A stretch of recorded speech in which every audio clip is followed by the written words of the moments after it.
เลยตาดึงเงินเดือนเลยวัดเรื่องนำเรื่องนาเบิ้งลาย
เอา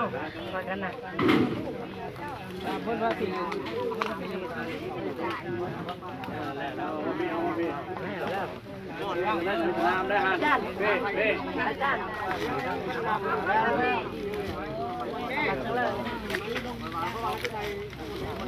่น้ำแม่ว้าไปอยู่ได้ไรไปแหงเชื้อดิ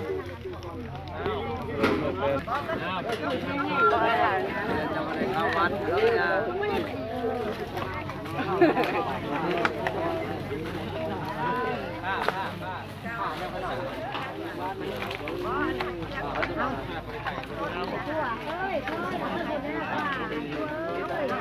ทอดออกไปแน่ที่จะทอดออกไปก่อนใส่ก่อน